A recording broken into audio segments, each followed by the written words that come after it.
वाणीला सुरुवात करतो. महाराज म्हणतात, धन केती एक बात कहाँ कुल जगत विचारो, ताके हेत मोह काज जान बिच अंतर डारो, ऐसी अकल विचार आप बस सो तो कीजे,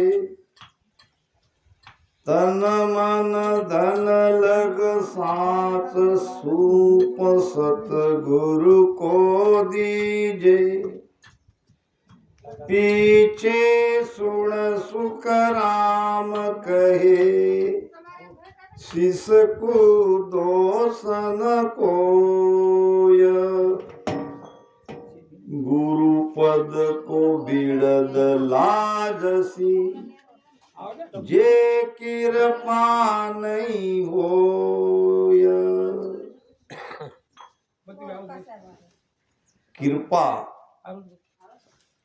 यानी मेहर। महाराज फरमाते हैं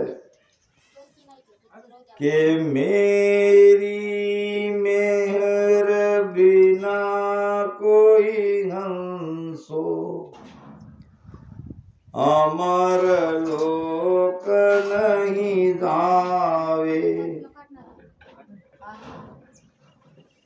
जो कोई ज्ञान न सीखे गुरु बिन, कोट कर्म कर आवे। जैसे संसार में नाना तरह के हुनर है, कला है, ज्ञान है, सभी के लिए गुरु की आवश्यकता है। छोटी से छोटी चीज, छोटी से छोटी बात अगर हमें सीखनी है तो उसका कोई न कोई गुरु बनाना पड़ेगा, उनसे सीखना पड़ेगा। जो कोई ज्ञान न सीखे गुरु बिन, कोट कर्म कर आवे। आप करोड़ों उपाय करके देख लो, जब तक गुरु नहीं बनाएंगे वो ज्ञान हमें नहीं मिलेगा। चाहे संसार में कोई भी कला हो, कोई भी हुनर हो। कहते हैं कि एक बाई थी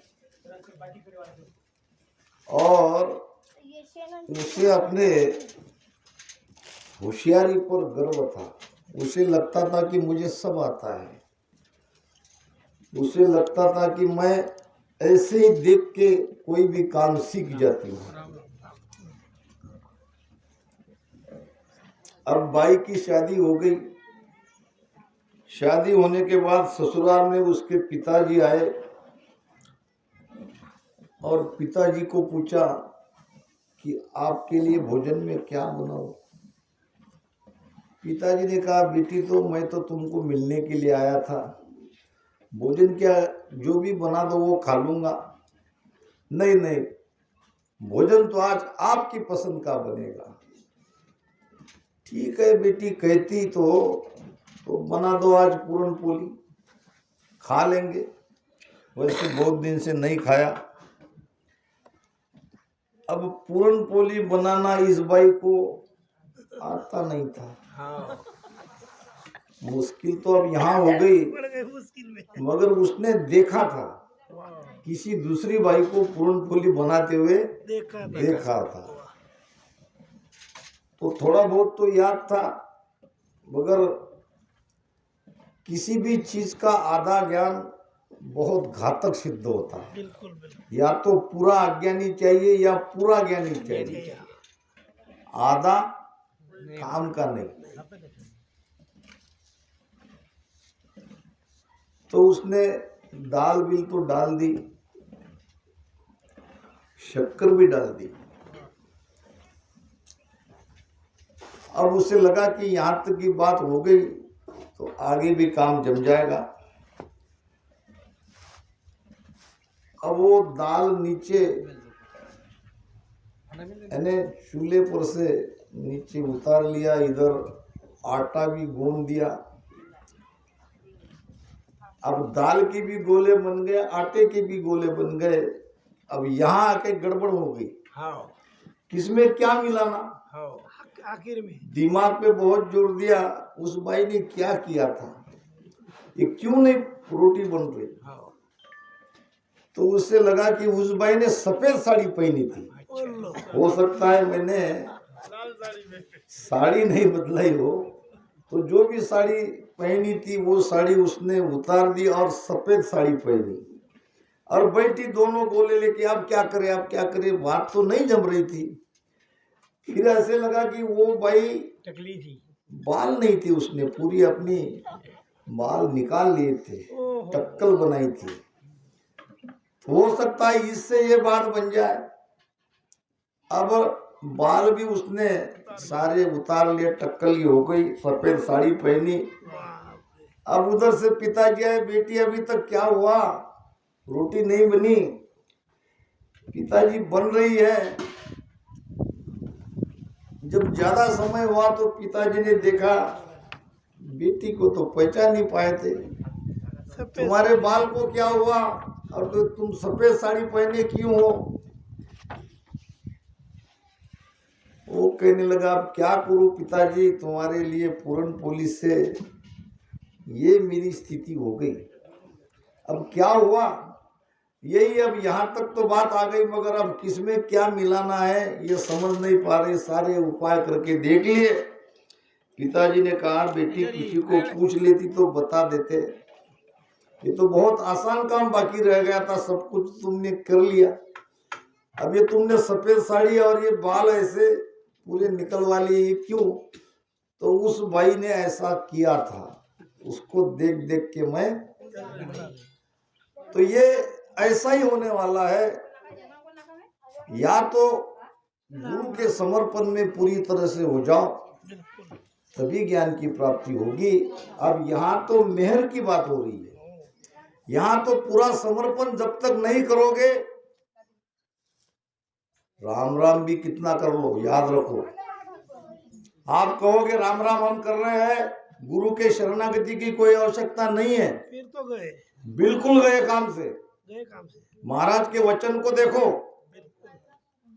राम राम मुख बोलन लागा, संता सुप्रीत न काई।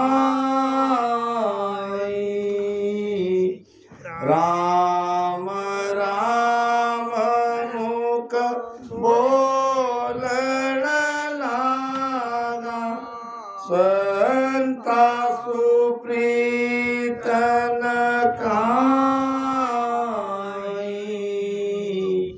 तब लग रूढ़ो पच पचतापो, माय उदय नहीं होई।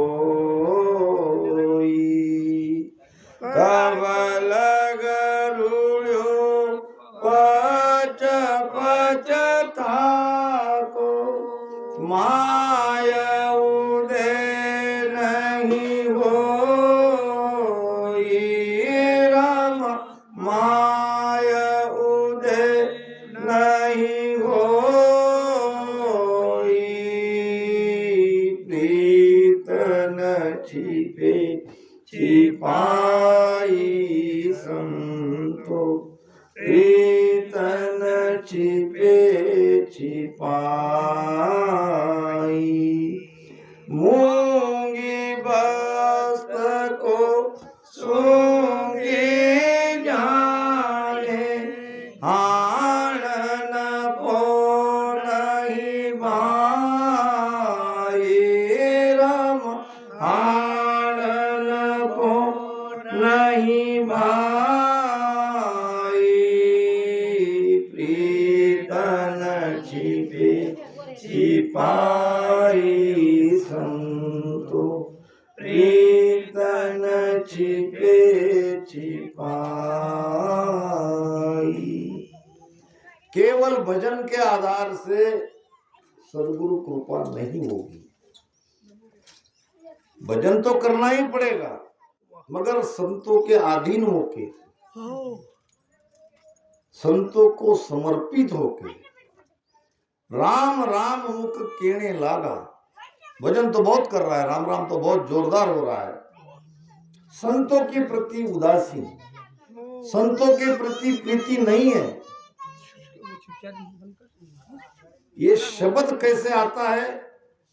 ये शब्द राम राम से नहीं आता है, ये शब्द संतों के भीतर से आता है।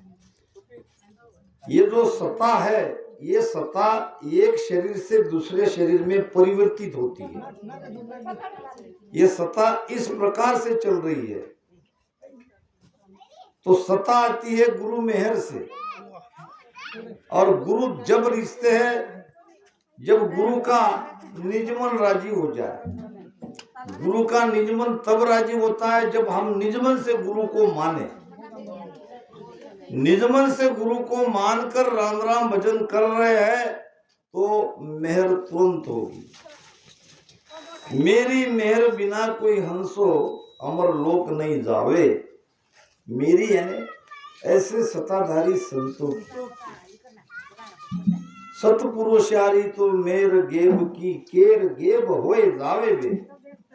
कर्म उनारद दोनों दूजे काल निकट नहीं आवे बे। ऐसे महापुरुष की मेहर गेबाऊ होती है। गेबाऊ नाम गुप्त, और केर यानी कुमेर भी गुप्त होती है। सदगुरु को मुख से कहना नहीं पड़ता मैंने तुम पर मेहर की है। सदगुरु को मुख से कहना नहीं पड़ता मैंने तुम पर कुमेर की है। दोनों बातें गिबाऊ होती है। कर्म हुनारत दोनों दूजे काल निकट नहीं आवे बे। ऐसी सदगुरु के बारे में महाराज ने सारी वाणी में विशेषता बताई है। तो राम राम तो भजन करना ही पड़ेगा। भजन की बिगड़ तो कोई दूसरा उपाय नहीं, मगर इस चीज को भी समझना पड़ेगा कि हम किसी के अधीन होके भजन कर रहे हैं या स्वयं को सीख सीख कर भजन कर रहे हैं, ये बहुत जरूरी है। अब इसमें भी सदगुरु को मानते भी है, उनसे भेद भी लेते हैं और भजन भी करते हैं, फिर भी मेहर नहीं होती। तो इसका क्या कारण है? प्रेम नहीं। इसका कारण महाराज आप बता रहे हैं कि धन केती एक बात कहा कुल जगत विचारो। दो बातें आड़ी आ रही है। एक तो धन से प्रीति, दूसरी संसार से मोह। तो महाराज कह रहे हैं दोनों बातें आपके लिए आगे काम में आने वाली नहीं है। न धन आपके साथ जाने वाला है, न संसार आपका है, न ये शरीर आपका है। तो धन से प्रीति छोड़ो, मोहन छाड़े धन सुए खारदस में महाराज ने कहा है प्रभु जी मैं क्या करूं इस मन को दे दे ज्ञान पचे पचहारे मोहन छाड़े धन को। धन का संग्रह बुरा नहीं है, धन का मोह बुरा है। जो हमारे प्रारब्ध में है वो तो हमें मिलेगा, मगर उसके पीछे भागना ये बड़ा दुखदाई है। धन केती एक बात, धन की बात ही क्या है? कहां तुम छोटी सी आयु में धन में अटके हो, कहां कुल जगत विचारो। ये तुम्हारा कुटुंब परिवार, तुम्हारा जगत, ये तुम्हारे कोई काम में आने वाला नहीं है, क्योंकि कोई किसी का है ही नहीं है।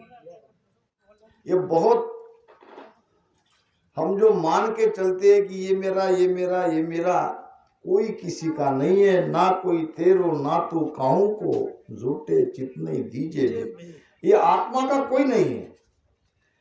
शरीर के नाते हो सकते हैं, वो भी शरीर है तब तक, बाकी तो कोई किसी को याद करने वाला भी इस संसार में नहीं है। तो कहां तुम कुल के डर से, जगत के डर से भक्ति का त्याग करते हो, भक्ति करना नहीं चाहते हो। धन केती एक बात कहाँ कुल जगत विचारो, और ताके हेत मोह काश। किसके हेत में? जगत के हेत में, परिवार के हेत में, धन के हेत में। हेत नाम प्रीति। धन से प्रीति करने के कारण, संसार से प्रीति करने के कारण, कुटुंब परिवार से प्रीति करने के कारण तुम अंतराय ला रहे हो, तुम भजन भक्ति नहीं कर रहे हो। भजन भक्ति में बाधा लाने वाले यही दो बातें हैं, और इसको तुम मान रहे हो और भक्ति को तुम दुय्यम दर्जा दे रहे हो। ऐसे काम नहीं चलेगा। राजा भर्तृहरि उज्जैन के राजा थे, राजा विक्रम के बड़े भाई, और एक दिन शिकार के लिए जा रहे थे तो दूसरे प्रदेश में पहुंच गए। वहां एक सुंदर बगीचा था। बगीचा में एक सुंदर स्त्री बैठी थी और राजा घोड़े पे सवार थे, और उस स्त्री को नजर उस पर पड़ते ही उसको देखते ही रह गए। घोड़े से उतरकर बगीचा में जाके उस स्त्री के सम्मुख हो गए। कहने लगे कि आप कौन हो और यहाँ क्यों आके बैठी हो? उस स्त्री ने कहा, मुझे पहले आप बताओ कि आप कौन हो और आप मुझे ये बातें क्यों पूछ रहे हो? राजा ने कहा, मैं उज्जैनी नगरी का राजा भर्तृहरि हूं, और बगीचे से जा रहा था, आपका रूप, आपका सौंदर्य देख के अनायास मैं आपके पास पहुंच गया, और आप मुझे बहुत ही सुंदर लग रही हो। मैं आपके साथ में विवाह करना चाहता हूं, बोलो मंजूर है? अब वो लड़की भी कहने लगी, विवाह करने में मुझे कोई, यानी नहीं तो नहीं कह सकती, मगर मेरे पिताजी यहाँ के राजा है, आप उसे पूछो, अगर मेरे पिताजी चाहे तो मैं आपके साथ विवाह करूंगी।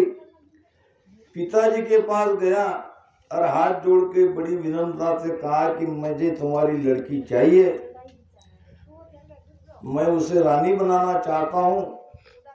बहुत सोचने के बाद उस लड़की के पिताजी ने हामी भरी, और फिर राजा का ब्याह उस लड़की से हुआ। उस लड़की का नाम था पिंगला,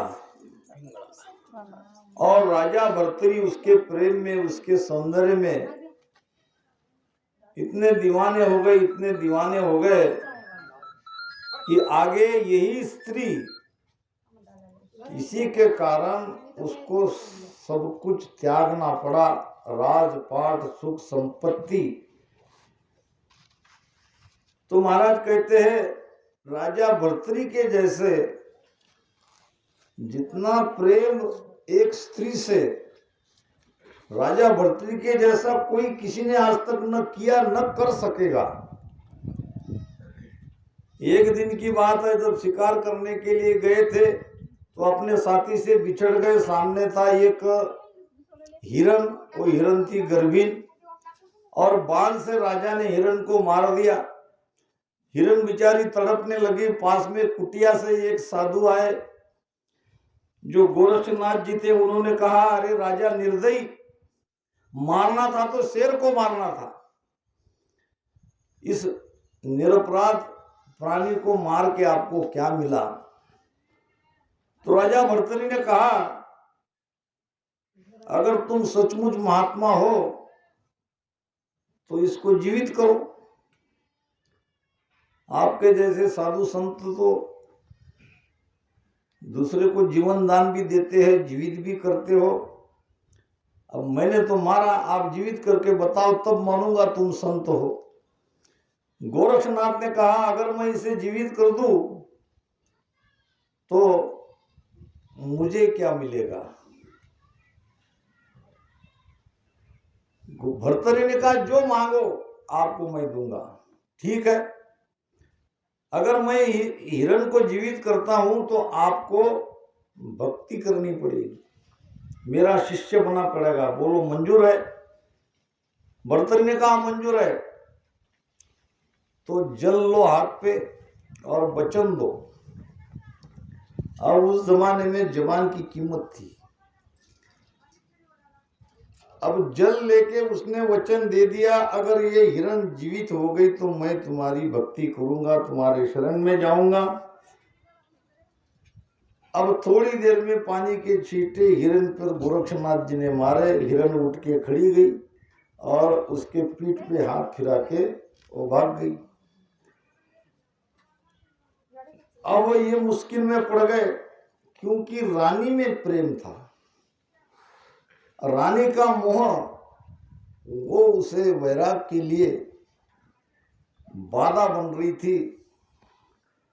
तो वो कहने लगा कि महाराज मैं तो जरूर आपके शरण में चला आता, मगर मेरा मेरे रानी के प्रति बहुत प्रेम है। मैं अगर वैराग ले लूं तो मेरी रानी का क्या होगा? तो गोरक्षनाथ ने कहा किसकी रानी, किसका प्रेम? सारा जगत झूठा है, तुम्हारी रानी भी झूठी है, तुम्हारा प्रेम भी झूठा है। और महाराज भी कहते झूठो कुटुंब विषय सुख झूठो, काया माया झूठी। सब झूठा ही तो है, मगर वो मान नहीं रहा था, मन मान नहीं रहा था, किसी का भी मन नहीं मानता। तो गोरक्षनाथ ने कहा तुम्हारी रानी का प्रेम झूठा है। तो राजा ने कहा मैं कैसे मान लूं? तो परीक्षा ले लो, हाथों हाथ समझ में आ जाएगा। तो क्या परीक्षा लूं, कैसे लूं? तो किसी मरे हुए प्राणी का खून अपने कपड़े पे डाल के किसी सिपाही को भेज दो और रानी को कहो कि राजा भर्तृहरि को शेर ने मार डाला। ये उसके कपड़े नौकर ने ले जाके महारानी पिंगला को बताया। कपड़े देखते ही रानी पिंगला मर गई। अब सारी नगरी में हाहाकार होने लगा, रानी पिंगला चली गई, रानी पिंगला चली गई। एक सेवक ने आके राजा को बताया। राजा वहीं से रोते रोते भागे अपने महल में और रानी पिंगला को देख के विलाप करने लगे। कहते हैं कि जलाने के बाद उस राख पे 12 दिन तक बैठे रहे। हाय मेरी पिंगला, हाय मेरी पिंगला। इतना वो आशिक थे। पीछे पीछे गुरु गोरक्षनाथ महाराज आए और गोरक्षनाथ आते ही राजा भागे भागे आए। गोरक्षनाथ ने पैर छुए, कहा कि महाराज मेरी रानी को जीवित कर दो। गोरक्षनाथ ने कहा जीवित तो मैं कर दूंगा, मगर मुझे क्या मिलेगा? तो अब की बार मैं गलती नहीं करूंगा, अब की बार मैं भक्ति करूंगा परमात्मा की, आपके शरण में आऊंगा। केवल मुझे मेरी रानी को एक बार जीवित देखना है, वो कर दो। और मुझे पता था ये तो गुरु गोरक्षनाथ कर सकते हैं। गुरु गोरक्षनाथ ने वहां जहां रानी को जलाया था उस राख के पास गए, पानी के छींटे मारे और उस राख में से रानी पिंगला तैयार हो गई और अपने पति को कहने लगी तुम क्यों रो रहे हो, मैं तो जीवित हूं। भर्तृहरि राजा ने रानी का हाथ पकड़ के कहा चलो भागो यहां से, वो बाबा मुझे नहीं छोड़ेंगे, वो मेरे पीछे लगे हैं। बड़ी मुश्किल से मैंने तुमको जीवित करवाया, तुम सचमुच में मर गई थी। तो भाग के लेके गया। इधर गोरक्षनाथ ने राह देखा जब राजा भर्तरी नहीं आए, जान लिया कि मोह में ये और ज्यादा गहरा फंस गया है, ये भक्ति नहीं करना चाहता है, तो कहा कि ये झोली मैं यहाँ टांग के रख के जा रहा हूं। जब राजा भर्तरी भागते भागते आए, मेरे बारे में पूछे, तो ये झोली उसे पकड़ा देना, मुझे पता है वो आएगा और रोते रोते आएगा, पूछेगा कि कहाँ है मेरा गुरु, कहाँ है मेरा गुरु। तब ये झोली उसको दे देना, मैं उससे मिल जाऊंगा। तो कथा तो बहुत बड़ी है, शॉर्टकट में बता देता हूं कि ये रानी पिंगला जो भर्तरी राजा समझते थे कि ये केवल मेरी है, हकीकत में वैसा नहीं था। एक कोई ब्राह्मण परमात्मा की भक्ति किया, ब्राह्मण ने उसे एक अमर फल दिया। ब्राह्मण को लगा कि मैं ये अमर फल खा के क्या करूं, वो अमर फल ले जाया, उसने अपने राजा भर्तरी को दिया। राजा भर्तरी ने पूछा क्या है, ये तो अमर फल है, ये खाने से तुम अमर हो जाओगे। तो राजा भर्तरी को लगा मैं अमर होके क्या करूं, अगर अमर होना है तो मेरी पिंगला को होना है और मैं उसे देखते देखते मर जाऊंगा। रानी को अमर फल दिया। रानी का प्रेम भर्तरी पे नहीं था, वो तो अपने घोड़ पाग में काम करने वाला एक सेवक था, उसके ऊपर प्रेम करती थी। रानी ने वो उस लड़के को दिया। अब कर्म की रेखा ऐसी देखो, वो लड़के का रानी पर प्रेम नहीं था, वो एक वेश्या से प्रेम करता था। उसने जाके वो वेश्या को अमर फल दिया। वेश्या को लगा मैं तो वैसे भी बदनाम हूं, मैं अमर होके करूं क्या, और कई घर मेरे से बिगड़ेंगे, इसके बदले तो मेरा राजा अमर होना चाहिए। वेश्या ने वो अमर फल राजा भर्तरी को अपनी सेविका के हाथ से भिजवाया और राजा ने देखा ये अमर फल तो मैंने रानी को दिया था। जब उसकी पूरी खोज की तो पता चला हकीकत में रानी पिंगला मुझसे प्रेम करती ही नहीं है। और तब बहुत पछतावा हुआ, बहुत रोने लगा, सिर पीटने लगा कि एक मामूली घोड़ पाग में काम करने वाले सेवक से प्रेम करती है और मैं नादान समझता था कि ये मेरी है और ये तो किसी और की है। बहुत बड़ा सदमा लगा। संसार में ऐसे गहरे सदमे जब लगते हैं तब आता है वैराग। वैराग ऐसा यही नहीं आ जाता। भागा भागा वहां से आया रोते हुए और पूछा कहाँ है मेरे गुरुदेव। वो सच कह रहे थे, कोई किसी का नहीं है, सारा संसार झूठा है और मैं इस झूठे प्रेम में सब कुछ गंवा रहा था। तो सेवक ने कहा तुम्हारे गुरु ने यहाँ झोली रखी है और कहा है कि जब रोते रोते तुम्हारे महाराज आएंगे तो उसे झोली पकड़ा देना। और झोली लेके भागते गए, सब कुछ छोड़ के, रानी को, महल को, राजपाट को, सुख संपत्ति को, धन को। राजा भागे भागे गोरखनाथ के चरण में चले गए, क्षमा मांगी, महाराज अब मुझे अपनी शरण में लो। और फिर भक्ति करने लगे। एक दिन गोरक्षनाथ ने कहा कि क्या तुम्हें अपनी रानी की याद आती है। भर्तरी ने कहा महाराज उसका नाम मत लो, बहुत गहरा धक्का मुझे लगा है। फिर क्या हुआ, तो ऐसा ऐसा हो गया। गोरक्षनाथ ने कहा चुप, तुम्हारी रानी के बारे में बिल्कुल नहीं कहना।